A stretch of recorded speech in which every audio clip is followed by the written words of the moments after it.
আজ থেকে 6 মাস 1 বছর আগে এই বাংলার মাটিতে টুপিওয়ালা দাড়িওয়ালা দেখলে জালেম সরকার অপমান করে নাই? বহু আলেমকে ফাঁসির রশিতে ঝুলায় নাই? মুক্ত মাদ্রাসা বন্ধ করে দেওয়া হয় নাই? এরা হইল ইসরায়েলি বংশধর, এরা হইল ইসরায়েলি বংশধর।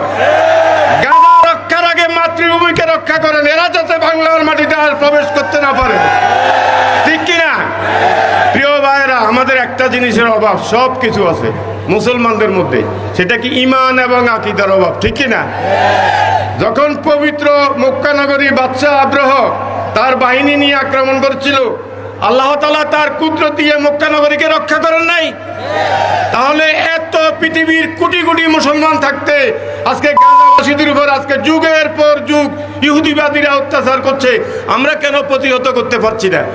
একদিকে রক্ত বন্যা, আরেকদিকে কি কনসার্ট হচ্ছে মুসলমানদের মধ্যে, হচ্ছে কিনা বলেন? সবাই প্রস্তুত থাকেন। মুসলিম ও শুধু বাংলাদেশ না,